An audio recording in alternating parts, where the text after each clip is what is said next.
Comme le sujet que j'ai proposé à François Julien pour cette conférence me paraît particulièrement stupide, c'est-à-dire qu'est-ce qu'un objet je pense que vous êtes tout au courant de ce qu'est un objet, donc je ne vois pas trop ce que je vais pouvoir dire. Et sans toutefois vous donner l'impression que je vais jouer la montre, je voudrais vous lire un texte de Nietzsche qui me semble non pas présenter le sujet, mais quand même interroger la place de la science dans nos sociétés. Il fait écho aussi au fait que l'année 2015 a été choisie pour être l'année internationale de la lumière. On est censé à la fois expliquer ce qu'est la lumière et honorer l'esprit des lumières. Et puis, compte tenu du climat, disons, intellectuel et politique qui est le nôtre en France aujourd'hui, je voudrais vous lire ce texte qui me semble faire écho de façon parfaite à tous ces thèmes que je viens d'évoquer. C'est un texte qu'on trouve dans le livre de Nietzsche qui s'appelle « Humain trop humain » et qui s'intitule « L'avenir de la science ». C'est un texte de moins d'une page, donc je vais le lire. Voilà ce qu'écrit Nietzsche. « La science donne beaucoup de satisfaction à celui qui y consacre son travail et ses recherches, mais elle en donne très peu à celui qui se contente d'en apprendre les résultats. » Donc la science intéresse les chercheurs, pas les étudiants. Mais comme toutes les vérités importantes de la science ne peuvent que devenir peu à peu, banales et communes, même ce peu de satisfaction qu'elle donne finit par disparaître. C'est ainsi que nous avons depuis longtemps cessé de trouver le moindre plaisir à apprendre la table de multiplication, qui est pourtant si admirable. Moi, il y a un autre passage que je ne lis pas où Nietzsche explique que, par exemple, pour mettre sur pied la table d'addition ou de multiplication, il avait fallu un effort théorique vers l'abstraction absolument considérable, puisqu'il n'est pas évident qu'ajouter des objets, des pommes, des champs, des étoiles, conduise à l'idée qu'on peut ajouter des nombres. C'est-à-dire comment abstraire l'idée d'addition de l'idée de nombre. C'est là un saut théorique absolument admirable qui n'a aucune trace, ou qui n'a laissé aucune trace dans la façon dont nous apprenons les tables d'addition. Donc, je continue. Si la science donne de moins en moins de plaisir par elle-même, et en ôte toujours davantage en jetant la suspicion sur la métaphysique, la religion et l'art qui, eux, consolent, voilà appauvri cette source de plaisir, de toute la plus grande, à laquelle les hommes doivent à peu près toute leur humanité. Aussi, une civilisation supérieure devra-t-elle donner un double cerveau à l'homme, quelque chose comme 2 compartiments cérébraux, l'un pour être sensible à la science, l'autre pour être sensible à ce qui n'est pas la science. Ces 2 compartiments devront être juxtaposés, sans empiètement, séparables, étanches. C'est là ce qu'exige la santé. La source d'énergie se trouvera dans la première sphère. Dans la seconde se trouvera le régulateur de cette énergie. Car il faut se chauffer aux illusions, aux idées bornées, c'est pas ça qui manque, aux passions, et se servir de la science clairvoyante pour prévenir les suites malignes et dangereuses d'une chauffe trop poussée. Donc la science est là pour refroidir les passions, ou ce qui est provoqué par la passion. Nietzsche continue, et c'est ça qui est important, si l'on ne satisfait pas à cette condition de civilisation supérieure, on peut prédire à coup sûr le cours que va prendre l'évolution humaine. Le goût du vrai va disparaître au fur et à mesure qu'il garantira moins de plaisir. L'illusion, l'erreur, la chimère vont reconquérir pas à pas, parce qu'ils s'y attachent du plaisir, le terrain qu'elles tenaient autrefois. La ruine des sciences, la rechute dans la barbarie en seront la conséquence immédiate. L'humanité devra se remettre à tisser sa toile après l'avoir, telle Pénélope, défaite pendant la nuit. Mais, et c'est la question que pose Nietzsche, qui nous garantit qu'elle en retrouvera toujours la force? Fin de citation. Moi, je pense que tout est dit, mais on va quand même discuter du reste, hein. Et donc aborder cette question de l'objet que je vais traiter en partant, non pas de la philosophie, parce que je suis incompétent, mais en partant d'une révolution à propos des objets qu'a été la physique quantique, qui est apparue, comme vous le savez, initialement au tout début du XXe siècle, mais qui s'est en fait formalisée dans les années 20 jusqu'aux années 30, jusqu'à aboutir à une théorie qui est encore utilisée, même si elle a subi des évolutions presque de détail, si on peut dire, du fait des découvertes qui ont été faites par la suite. Alors souvent, cette révolution quantique, est présentée comme une évolution conceptuelle, et non pas comme une évolution ontologique qui aurait changé notre façon de penser les objets. Et le point de vue que je vais défendre, enfin tenter de défendre, c'est qu'en réalité, cette révolution, c'est les deux à la fois. C'est-à-dire c'est une révolution ontologique et c'est une révolution conceptuelle. Alors pourquoi est-ce que c'est une révolution ontologique? C'est parce qu'elle exprime, par son formalisme même, que les objets classiques, c'est-à-dire les objets que la physique classique reconnaît comme existants, en fait n'existent pas. Les objets classiques n'existent pas. Et les objets quantiques qui, eux, existent, sont d'autres sortes d'objets que les objets classiques. Donc les objets qui existent sont quantiques et donc non classiques. Ce ne sont même pas des combinaisons d'objets classiques, contrairement à ce que laisse pourtant entendre la vieille idée de dualité onde-corpuscule, qui laisserait entendre que les objets quantiques sont un mélange, une association, un collage entre ces deux entités classiques que sont l'onde et le corpuscule. Ça, c'est la première chose. La deuxième chose, c'est que c'est une révolution conceptuelle, d'une part par le formalisme très mathématique qu'elle propose, qui se déploie dans des espaces vectoriels qui n'ont rien à voir avec l'espace physique dans lequel ont lieu les expériences. Donc il y a une sorte d'émancipation par rapport au réel empirique, mais c'est aussi une révolution qu'on pourrait qualifier de relationnelle, et je terminerai mon exposé en donnant plus de détails, au sens où elle révolutionne notre façon de penser la composition entre les objets. Et d'ailleurs, la physique quantique, c'est essentiellement ça, c'est une révolution dans la façon de penser la composition entre les objets. Elle vient notamment interroger la signification de l'addition. C'est pour ça que j'ai cité Nietzsche. 1 plus 1, quand on en reste au nombre, évidemment, c'est toujours égal à 2.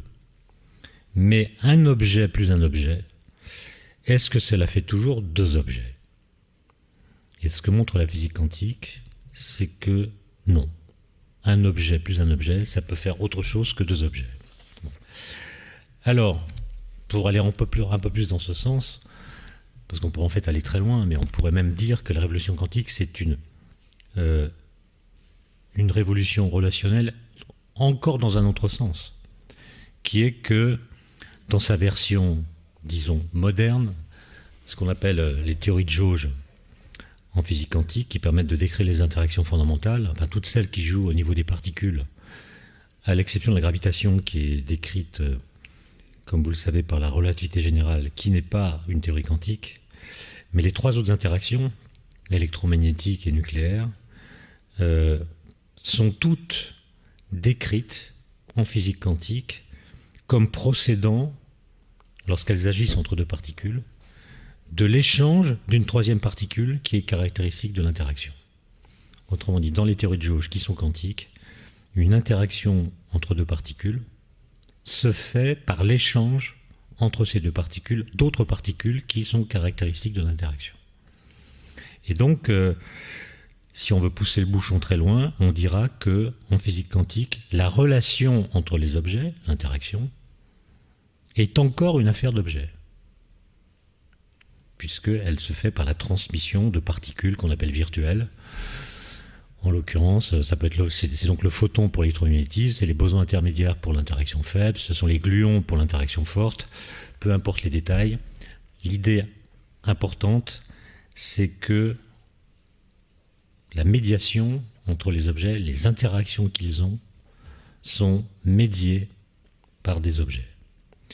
Ça a d'ailleurs posé toutes sortes de problèmes d'interprétation et même de cohérence de la théorie dans les années 60.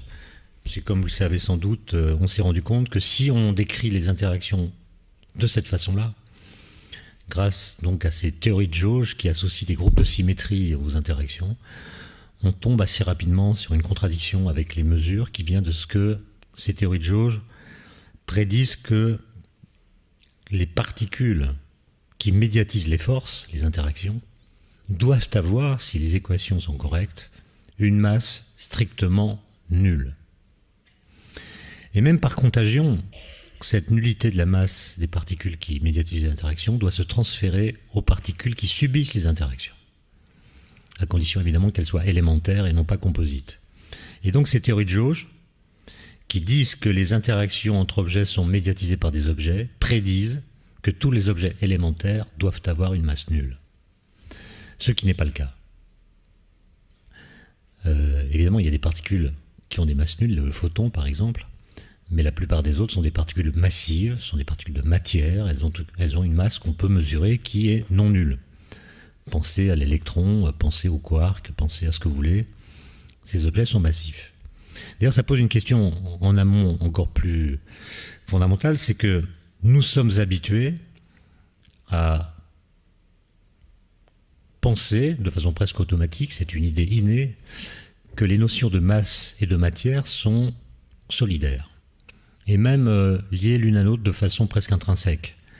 Nous avons du mal à imaginer ce que serait un objet matériel qui n'aurait pas de masse, particules de matière sans masse, on a du mal à penser ce que ça peut être.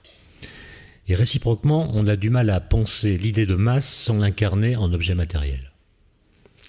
Et donc, dès qu'on pense à matière, on pense à masse, et dès qu'on pense à masse, on pense à matière.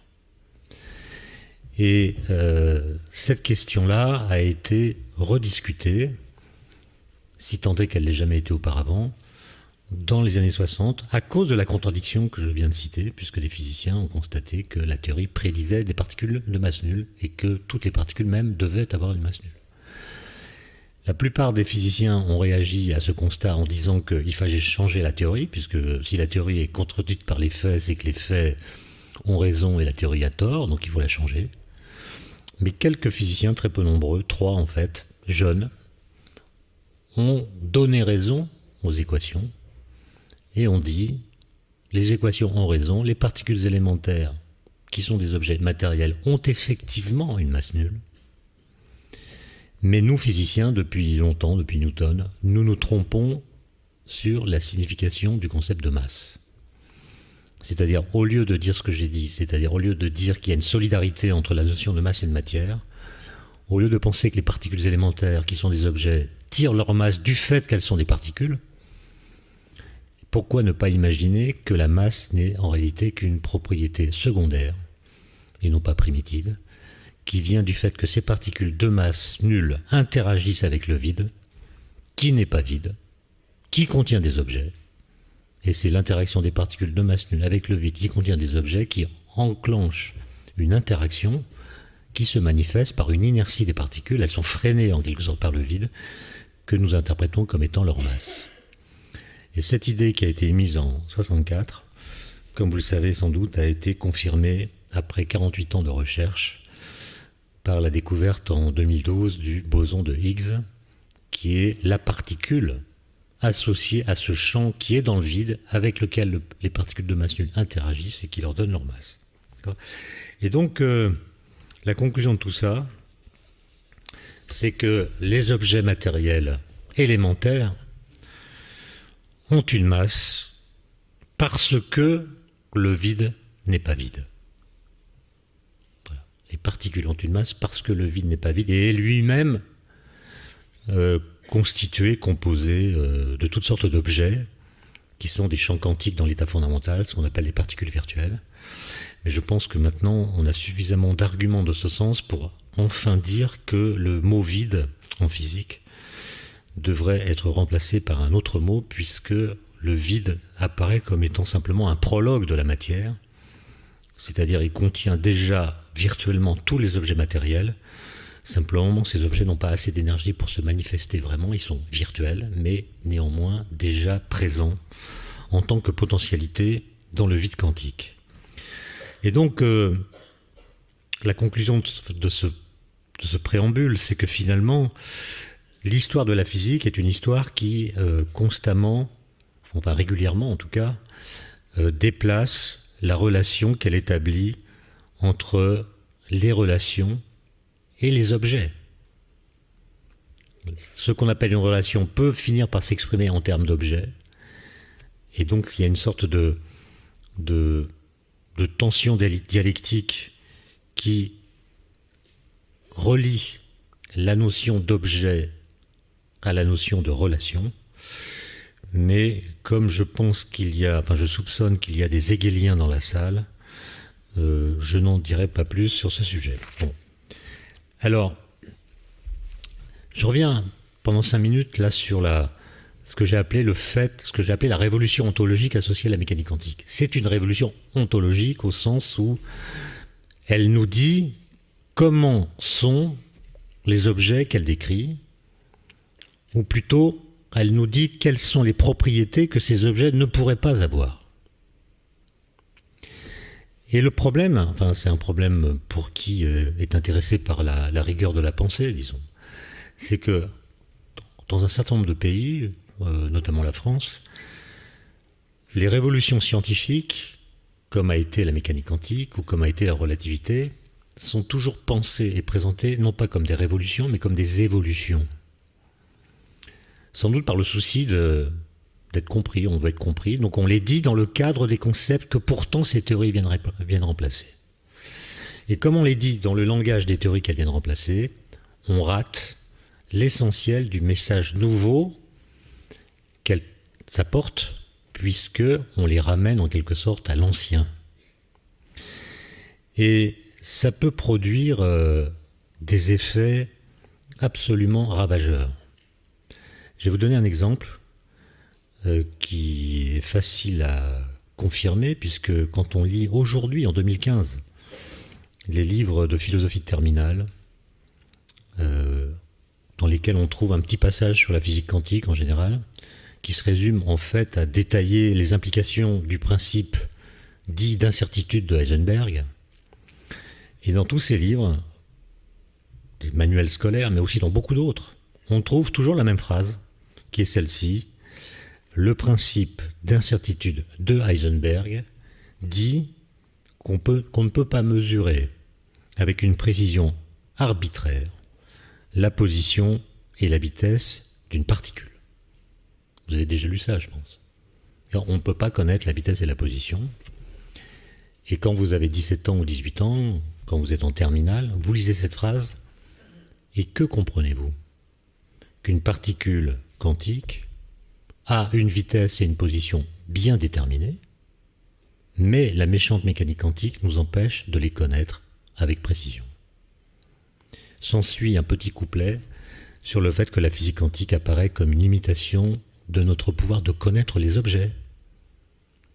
Les objets ont des propriétés que nous ne pouvons pas connaître simultanément, donc le réel est flou, en partie inaccessible, et la leçon philosophique numéro 1 qu'on doit tirer de l'efficacité de la mécanique quantique est qu'elle limite notre pouvoir de connaissance. Et évidemment, c'est un pur contresens qu'on doit en partie à Heisenberg, qui avait employé le mot Unsicherheit dans son premier article, qui veut dire incertitude, comme si la mesure était une incertitude, alors que un peu plus tard, dans l'article suivant, il a remplacé le mot Unsicherheit par le mot Unbestimmtheit, qui veut dire indétermination. Et ce que dit en fait la mécanique quantique, ça n'est pas que les objets quantiques ont des propriétés qui nous sont inconnaissables, ou qui sont moins connaissables qu'en physique classique. Ce qu'elle nous dit, c'est que les particules quantiques n'ont pas ces propriétés. Et donc si on ne peut pas les déterminer par la mesure, c'est non pas parce qu'elles sont inconnaissables, mais parce qu'elles n'existent pas. C'est-à-dire qu'une particule quantique n'est jamais, absolument jamais, un corpuscule, au sens de la physique classique, c'est-à-dire un objet ponctuel qui aurait une vitesse et une position bien déterminées. Et le principe d'indétermination de Heisenberg nous dit simplement que les objets classiques n'existent pas. Dire qu'ils n'existent pas, c'est pas du tout le même message, vous en conviendrez, que de dire que leurs propriétés nous sont mal connues. C'est pas du tout le même message. C'est une révolution ontologique qui change la nature des objets faisant partie du mobilier ontologique de cette théorie. Et je m'étonne personnellement, mais il y a peut-être des explications qui m'échappent, qu'un siècle après, quasiment, cette erreur se soit tellement enquistée dans la culture contemporaine, dans le langage, que on considère presque qu'elle va de soi. Évidemment, si vous mesurez la vitesse d'une particule, vous allez trouver quelque chose. Vous pouvez mesurer une vitesse. Mais vous n'avez pas le droit d'inférer causalement, à partir du fait que vous l'avez mesurée, qu'elle existait avant d'être mesurée. Évidemment, si vous interrogez une particule en lui demandant quelle est ta vitesse, alors que c'est un objet qui est délocalisé dans l'espace et qui n'a pas de vitesse proprement dite, à force d'insister à lui poser cette question, elle va finir par cracher une vitesse. Ce qui va modifier son état quantique. D'accord? Donc pour elle une opération de mesure, c'est presque une torture qui l'oblige à parler dans le langage sous lequel on l'interroge. Donc elle va cracher un nombre. Ça ne veut pas dire que, avant d'avoir craché ce nombre faisait sens pour elle. Bon. Donc vous voyez que là, il y a un contresens terrible, qui change la façon de penser ce que nous apprend la physique quantique d'essentiel. Et pour ce qui me concerne, et je partage cet avis avec beaucoup de mes collègues, on ne sait plus quoi faire pour changer les manuels.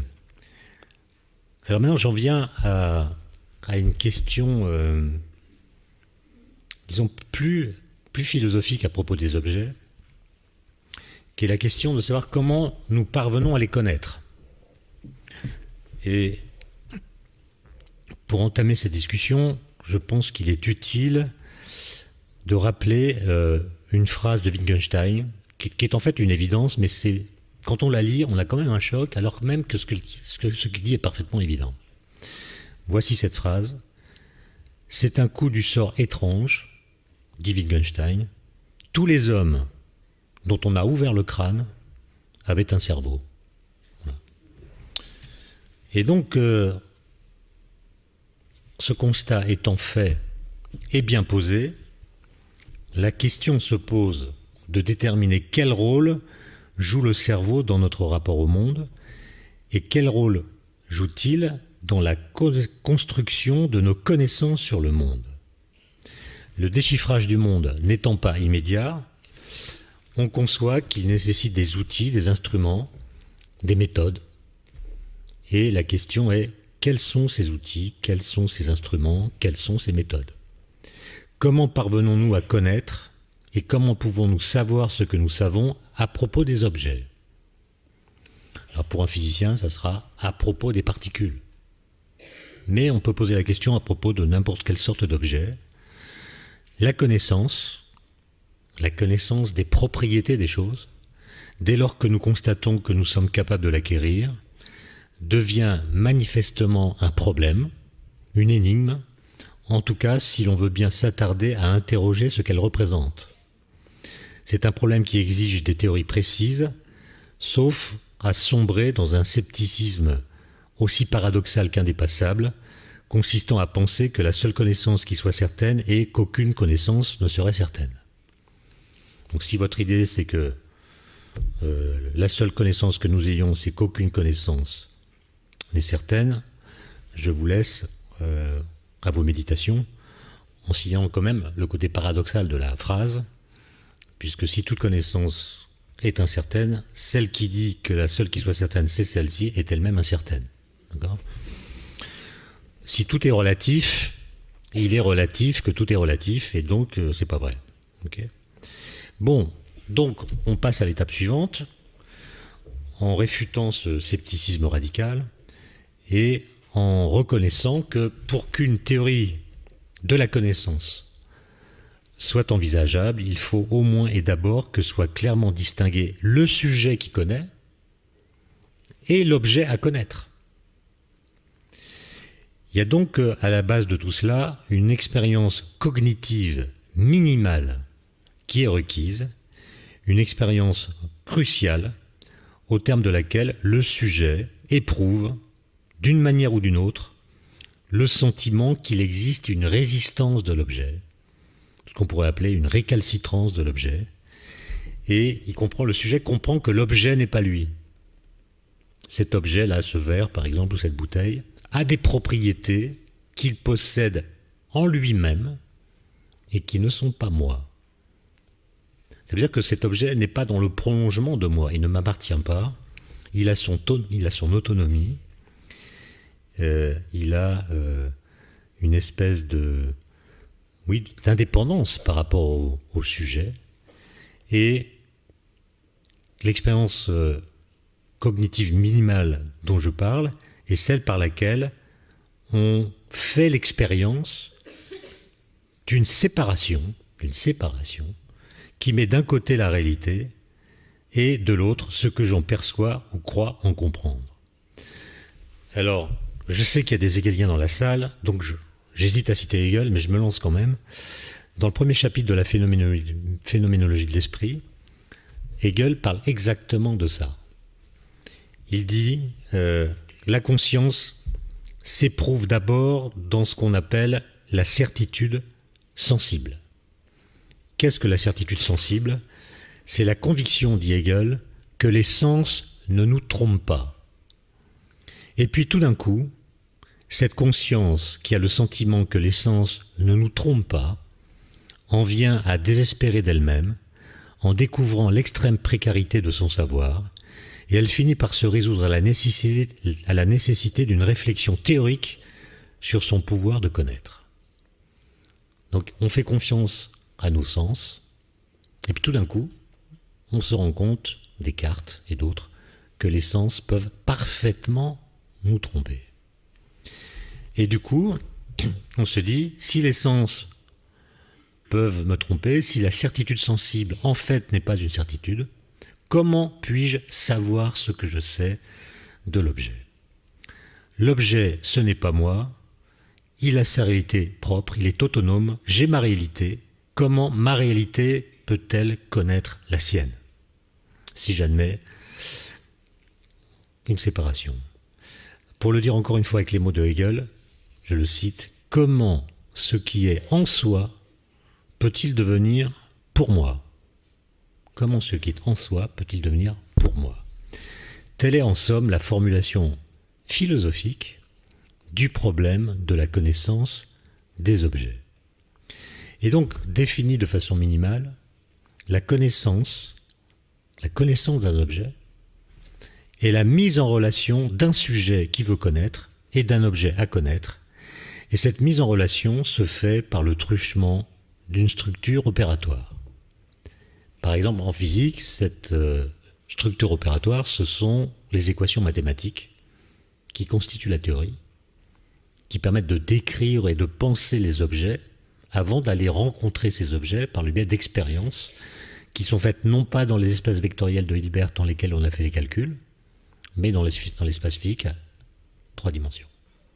Et donc il y a une espèce d'émancipation par rapport au réel empirique qui passe par l'abstraction, qui passe par les mathématiques, et évidemment, cette émancipation par rapport au réel empirique pose la question du lien qu'il y a entre la représentation de l'objet et l'objet lui-même.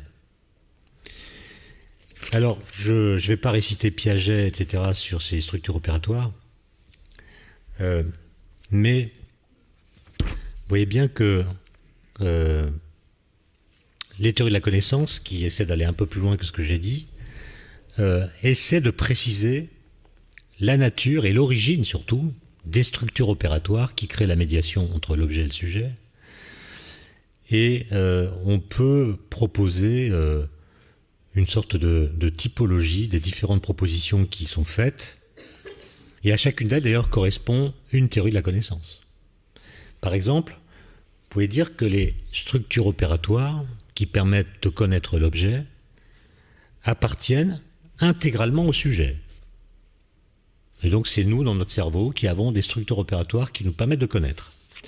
Si vous pensez cela, évidemment, vous serez qualifié d'idéaliste. Ces structures opératoires peuvent également, c'est-à-dire un tout autre système, appartenir intégralement à l'objet. Donc l'objet possède ces structures qui me sont renvoyées dans la tête et elles s'imprègnent telles quelles dans mon cerveau qui ne fait qu'en prendre connaissance et en prendre acte. Si vous pensez cela, vous êtes un empiriste. Si vous pensez que les structures en question appartiennent à la fois au sujet et à l'objet, on dira que vous êtes un constructiviste.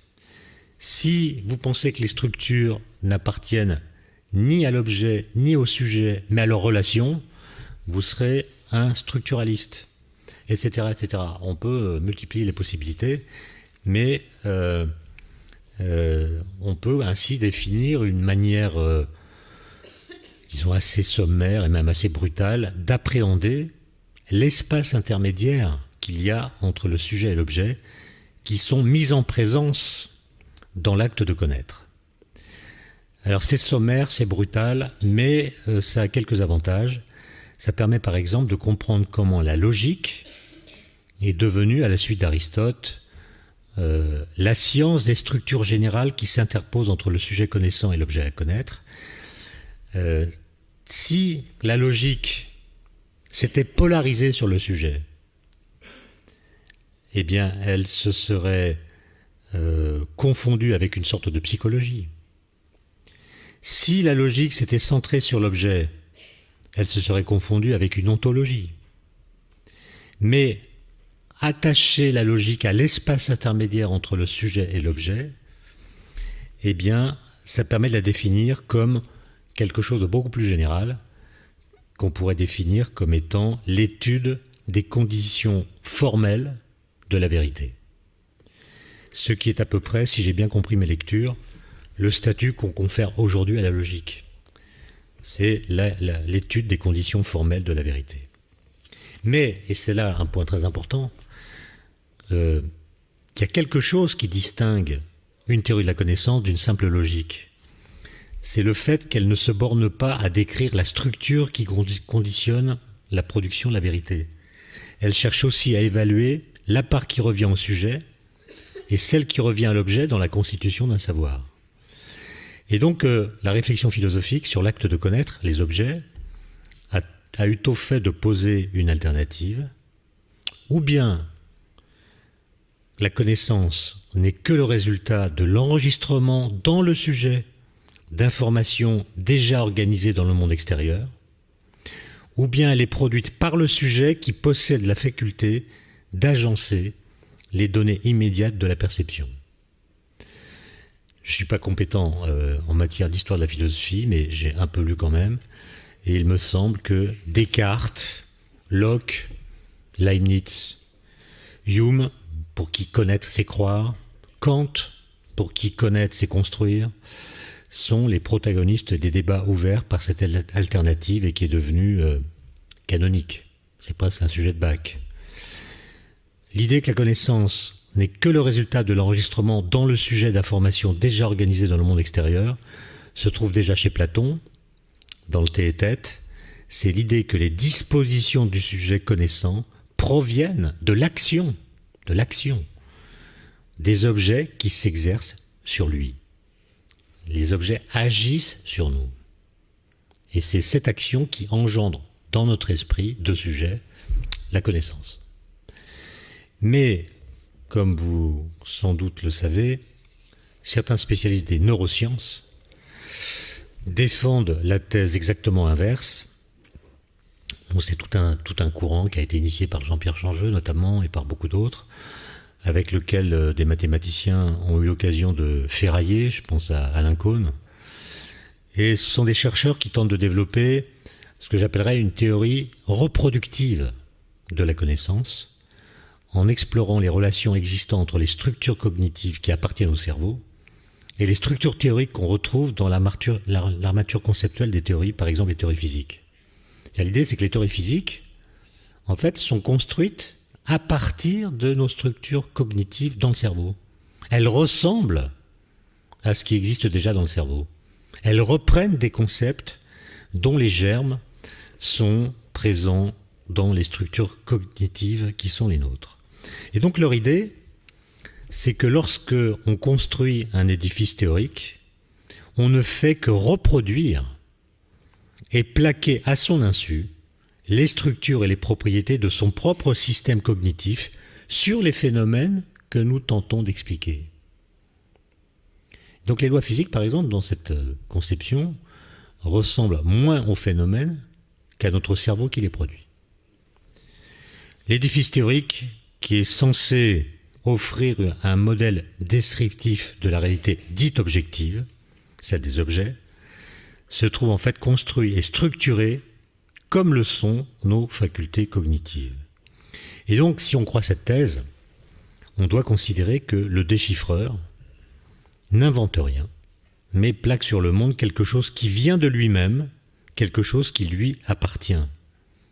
Il se coétend, si vous voulez, il s'étend lui-même au monde par le biais de ses facultés cognitives. L'idée, en somme, c'est que le cerveau humain donne sa structure et ses propriétés aux créations de l'esprit humain. Il y a un formatage qui se produit.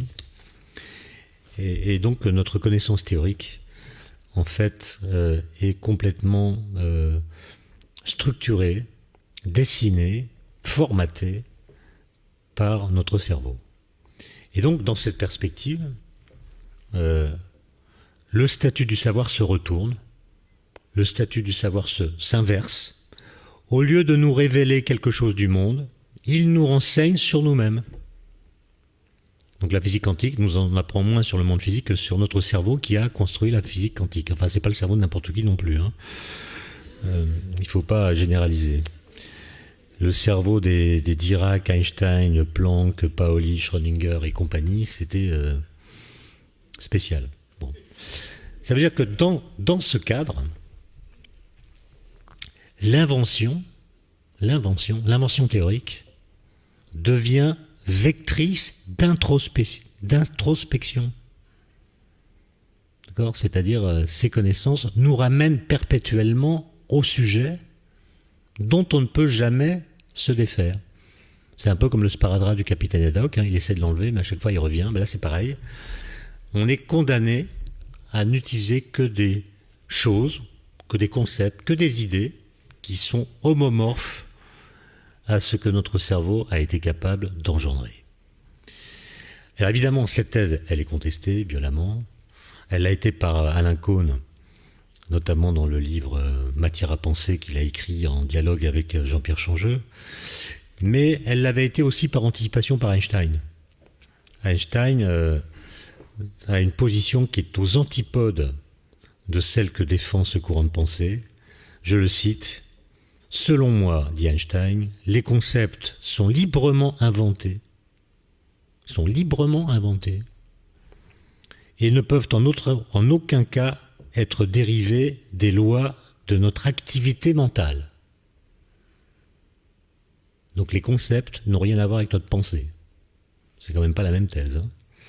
Il s'agit toujours, dit-il, d'une invention libre, ce qui sous-entend que la raison peut se comporter de manière non contrainte, ni par les lois de la psychologie, ni par celles du fonctionnement de notre cerveau. C'est Einstein qui parle. C'est presque l'idée qu'on n'a pas besoin de cerveau pour penser. Alors, si vous me demandez ce que je pense de tout cela, mais vous ne me le demandez pas parce que je sais qu'il n'y aura pas de questions, mais je vais quand même y répondre. Moi je pense, mais j'ai aucun argument qui ait valeur de preuve. Je pense qu'il existe un en dehors de l'esprit. Et d'ailleurs, je pense que tous les physiciens pensent qu'il existe un en dehors de l'esprit. Parce que s'ils ne le pensaient pas, ils feraient autre chose que de la physique. Ils feraient de la psychologie, par exemple. Ou ils feraient des neurosciences. Autrement dit, les physiciens, et Einstein a radicalisé cette idée, mais on peut la nuancer, la physique quantique d'ailleurs oblige à la nuancer, sont des gens qui pensent qu'il existe un réel que la science vise justement à connaître, un réel qui peut dire non. D'ailleurs, un réel qui est capable de dire aux théories que notre cerveau a produites que ces théories sont fausses. Alors si toutes nos connaissances étaient homomorphes au cerveau, ou est-ce que le cerveau engendre, il n'y aurait rien pour nous dire non, puisque le cerveau serait toujours d'accord avec lui-même. Et donc, par exemple, quand quelque chose nous dit « oui, le boson de Higgs existe », et non, les théories qui essayaient de remplacer le boson de Higgs par autre chose sont fausses, Cette puissance de dire non à des théories qui viennent également du cerveau, pour moi, c'est quelque chose qui appartient à l'en dehors de l'esprit.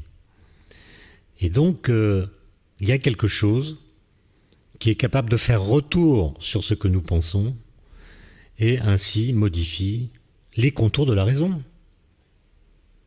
Il y a bien quelque chose qui peut nous obliger à changer notre façon de penser. Imaginez que c'est la pensée seule qui peut changer sa façon de penser. C'est un raccourci qui, à mon avis, n'a de sens que s'il est prolongé par l'idée qu'à l'extérieur de ce qui fait la pensée, il y a quelque chose qui peut contester la pensée. Et donc, je serais partisan, un peu comme Bachelard d'ailleurs, qu'il existe une dialectique entre ce que nous savons du réel et notre façon de penser l'intelligence que nous avons de ce savoir. Donc je ne vais pas répéter la phrase parce qu'elle est compliquée. Je préfère lui laisser une sorte de flou artistique qui n'a rien de quantique, mais vous vous débrouillerez avec.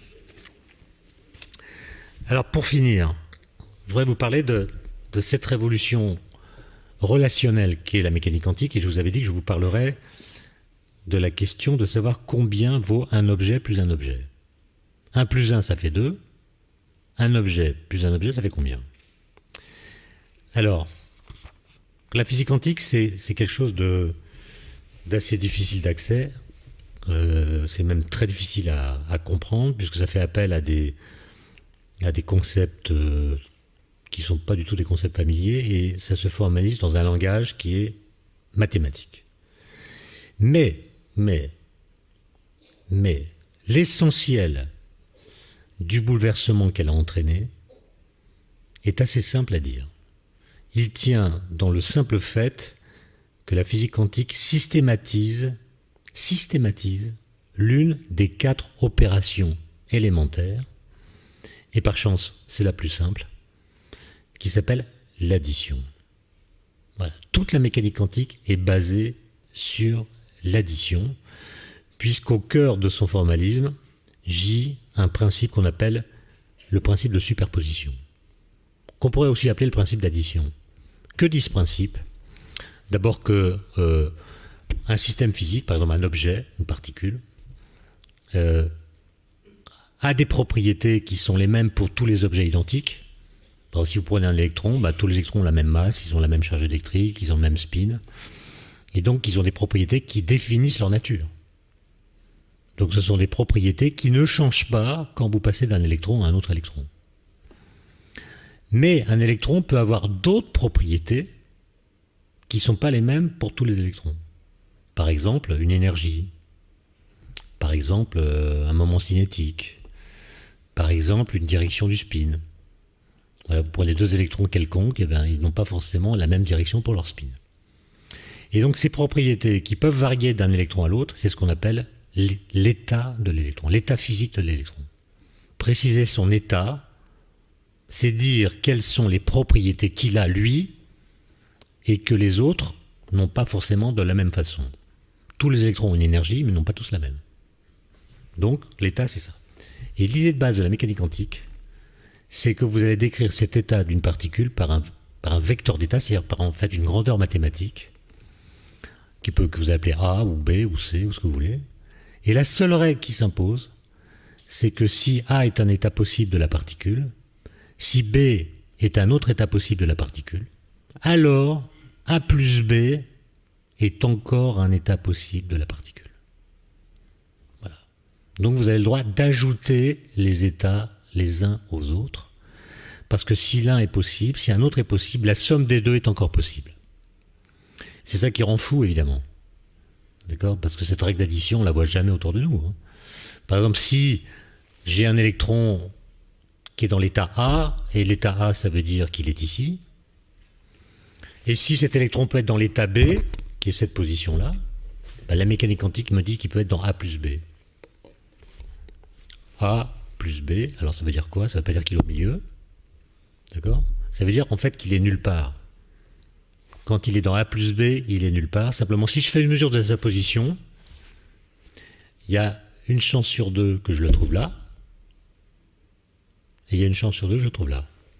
Évidemment, si je le trouve là, je dirais, si je l'ai trouvé là, c'est parce qu'il était là avant. La mesure n'a fait qu'enregistrer une situation qui était déjà installée préalablement. La mesure est une sténographie de la réalité, elle ne fait que décalquer ce qui est. Mais la physique quantique, il vous dit non. Non, avant, il était A plus B. Alors que si je dis qu'avant la mesure, il était déjà dans B, ça veut dire qu'avant, il était B. Non, il n'est pas B, il est A plus B. Ça veut dire que le fait de mesurer sa position a changé son état physique. Avant, c'était A plus B, après, c'est B. Donc la mesure n'est plus une sténographie de la réalité qui dit comment sont les objets. La mesure modifie l'état des objets. C'est ça qui est dingue, c'est ça qui a rendu Einstein fou et qui l'a fait contester la mécanique quantique. Et en l'occurrence, vous avez une situation où, pour revenir à Heisenberg que je citais tout à l'heure, la position de l'électron avant la mesure n'existe pas. L'électron n'a pas de position. Mais si vous lui demandez quelle est sa position, il finit par en cracher une, mais il le fait par hasard. Il y a une chance sur deux que ça soit celle-ci ou celle-là, et le choix est fait strictement par hasard. Il n'y a aucune détermination. C'est du hasard pur. Et ce principe de superposition, j'ai pas le temps de vous le montrer, d'ailleurs c'est assez technique et ça s'exprime uniquement sous forme mathématique, mais à partir de lui, et seulement de lui, vous pourrez reconstruire toute la mécanique quantique. À savoir que les états sont forcément des vecteurs, puisqu'on peut les ajouter, donc ça se passe dans des espaces vectoriels, qui peuvent avoir un nombre infini de dimensions. À partir de lui, en supposant que l'espace est homogène, plutôt en supposant que le temps est homogène et que l'espace est isotrope, vous pouvez retrouver l'équation de Schrödinger, etc., etc. Donc, on l'a compris bien plus tard, mais à partir de lui, on peut reconstruire toute la mécanique quantique. Et ce qu'il y a d'incroyable, c'est que cette superposition oblige à réinterroger la règle de composition. Puisqu'elle oblige à admettre, et ça a été vérifié par l'expérience en 1981, c'est une expérience absolument incroyable, qui a précipité d'ailleurs, tellement on en parlait à l'époque.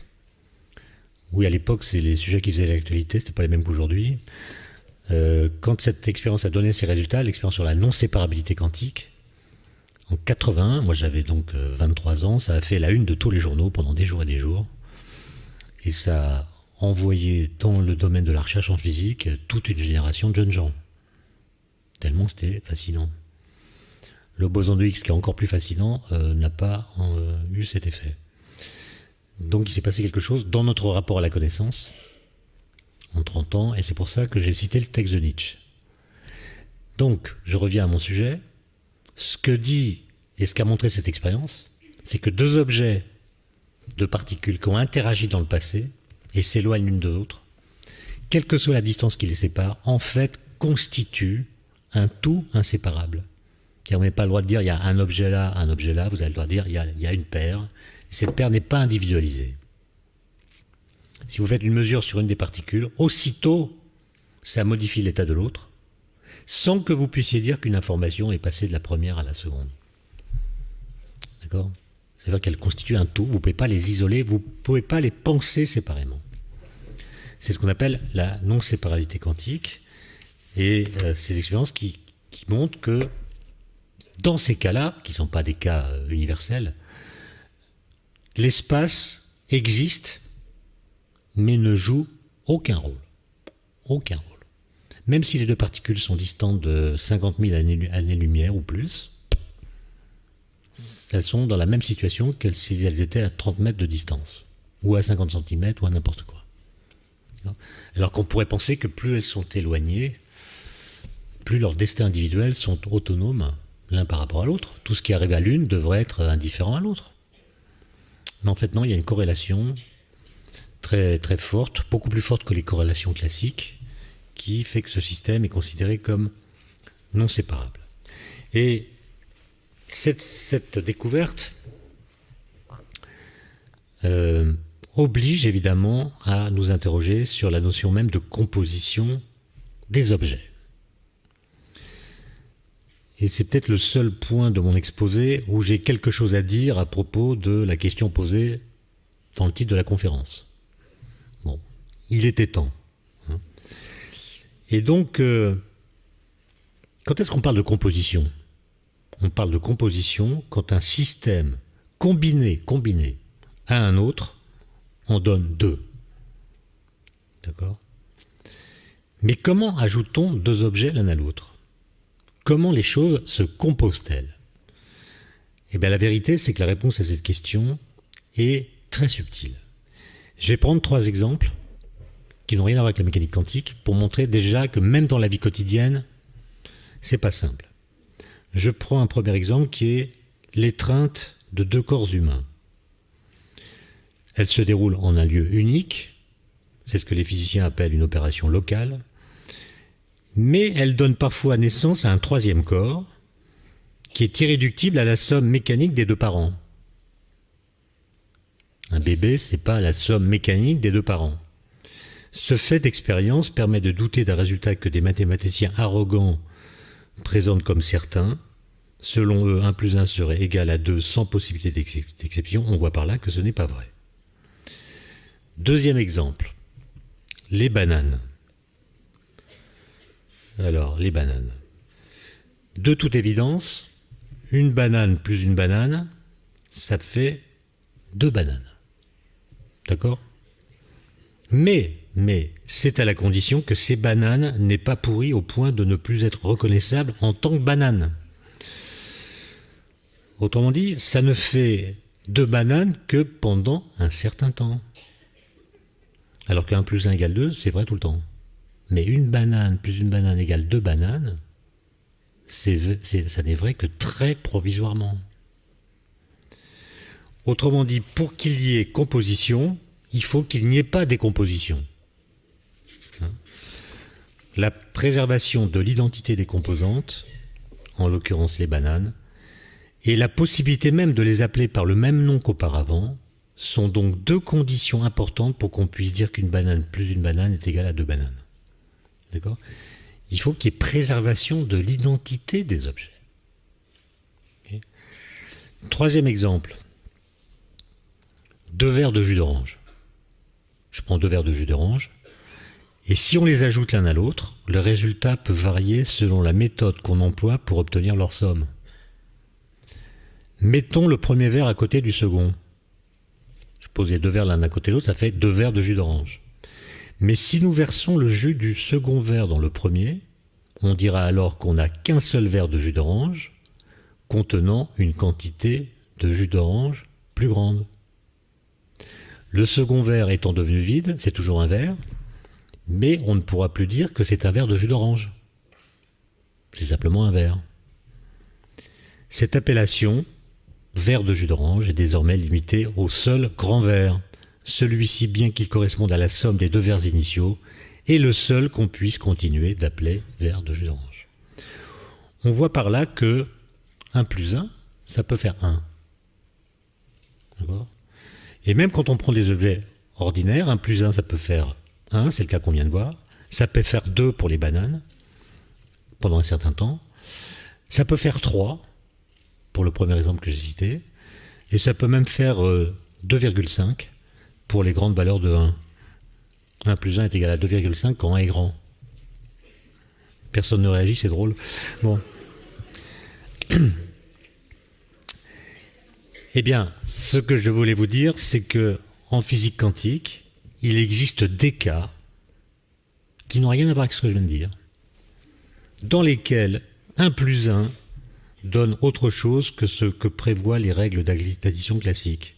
Par exemple, un photon plus un photon, cela forme un système quantique, mais de temps en temps, cela en donne 2. À vrai dire, le résultat de l'opération, de la combinaison, dépend de l'histoire des photons et dépend également de ce que l'observateur souhaite faire avec eux. Leur destin n'est pas décidé d'avance. Il est défini par le cours même de l'expérience, de sorte que la règle de composition ne peut plus être considérée comme un attribut pérenne des systèmes. Elle varie selon le contexte. Et c'est là que la physique quantique est une révolution relationnelle, puisqu'elle nous dit que la composition des objets dépend du contexte dans lequel on manipule ces objets et on prend connaissance de leurs propriétés.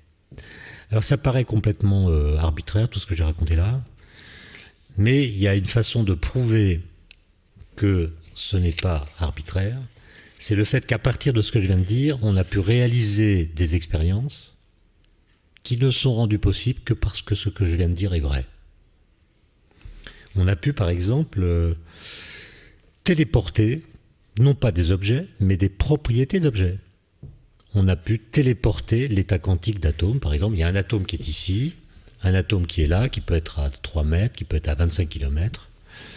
Eh bien, on a fait en sorte, en utilisant ces propriétés-là, que l'état quantique de l'atome qui était là se trouve être, après l'opération, l'état quantique de l'atome qui est plus loin. On n'a pas transporté l'objet, l'atome n'a pas été déplacé, on a téléporté son état quantique. Donc c'est pas Star Trek, hein. C'est pas Star Trek où on téléporte sa belle-mère, parce que là il faut 2 belles-mères. Hein. Et ça n'est pas un fax, c'est pas un fax quantique, c'est pas un clonage. Parce qu'après l'opération, l'autre atome, le deuxième, est dans l'état quantique du premier, mais l'état quantique du premier, lui, a changé.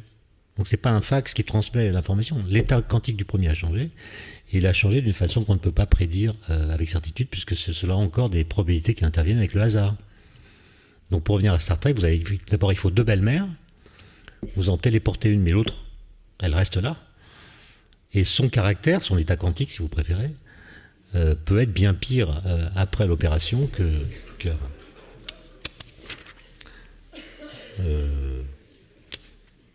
C'est marrant parce que j'étais prudent avec l'idée qu'il y ait des hégéliens dans la salle, mais j'ai pas été prudent avec l'idée qu'il y ait des belles-mères dans la salle. Bon. J'ose espérer qu'il n'y a pas de belle-mère hégélienne, quoi, c'est tout. Voilà. Bon, bah voilà, c'est tout. Merci pour votre attention.